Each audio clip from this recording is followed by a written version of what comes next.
साथीहरु सम्पूर्णमा नमस्कार। आज म दोस्रो भिडियो निजामती सेवा भनेको के हो यो हेर्नु त योग्यता प्रणालीको आधारमा छनौट भएको कर्मचारीको व्यावसायिक समूहलाई निजामती सेवा भनिन्छ। यो एक नम्बरमा तपाईले यसरी डेफिनेसन गर्न सक्नुहुन्छ। यो मुलुकको नीति कार्यान्वयन, विकास व्यवस्थापन र सेवा वितरणको प्रमुखकर्ता हो। ल सबै कुरालाई एकै ठाउँमा जोडेर जस्तै कि नीति कार्यान्वयन कुनै पनि नीति राजनीतिले बनाउने र कार्यान्वयन चाहिँ निजामतीले गर्ने हो, प्रशासनले गर्ने हो। त्यो नीति कार्यान्वयन, विकास व्यवस्थापन, सबै ठाउँमा विकासको ठाउँमा विकास व्यवस्थापन र सेवा वितरणको प्रमुखकर्ता हो।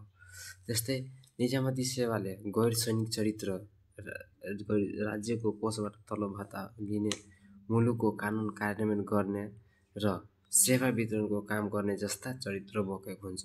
यो यस्तो लेख्दाखेरि एकदम बेटर देखियो र यस्तै तरिकामा यस्तो हुन्छ नि नेपाल सेना, नेपाल प्रहरी, सशस्त्र प्रहरी बल पद तथा कानुनको निजामती सेवा होइन। त्यो चाहिँ डेफिनेसन खासै लेख्न मन पराएन।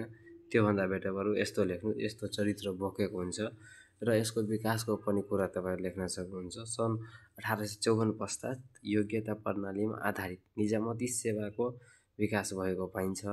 त्यस्तै नेपालमा 2008 पश्चात लोकसेवाको स्थापना भए हैन। त्यसपछि बुच कमिसनहरु, त्यसपछि चाहिँ यसको निजामती सेवाको विकास भएको पाइन्छ नेपालमा। त्यस्तै हाल संघमा संघीय निजामती सेवा र प्रदेशमा प्रदेश निजामती सेवाको कार्यान्वयनको प्रक्रिया अभ्यास रहेको छ।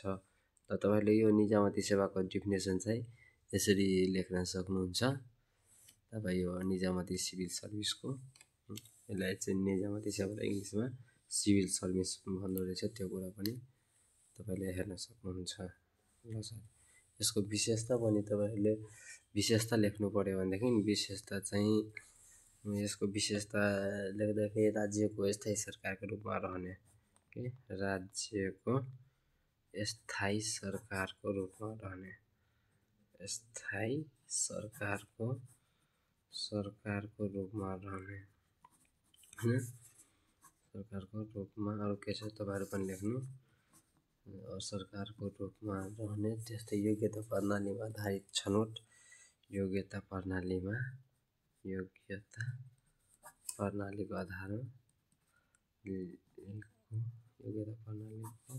आधारमा छनौट भएका हैन, छनौट भएको जे लेख्दा नि भएको, छनौट भएको स्वतन्त्र निकायबाट पदपूर्ति, यसको पदपूर्ति कुरा लेख्दाखेरि भएको र स्वतन्त्र निकायबाट पदपूर्ति भएको के, स्वतन्त्र निकायबाट पदपूर्ति भएको। त्यस्तै अर्को पनि व्यावसायिक चरित्र र तटस्थ व्यावसायिक चरित्र। कस्तो चरित्र त व्यावसायिक चरित्र हुन्छ त्यसको निजामती सेवाको हैन। व्यावसायिक तटस्थ र गैर सैनिक, तटस्थ र गैर सैनिक चरित्रको हुन्छ। गैर सैनिक चरित्रको हुन्छ हैन। त्यस्तै अब गठन सञ्चालन व्यवस्थाको आधार कुनै पनि काम गर्नको लागि गठन सञ्चालन तथा व्यवसायको काम आधार कसले त संविधानले प्रदान गर्दो रहेछ उसलाई।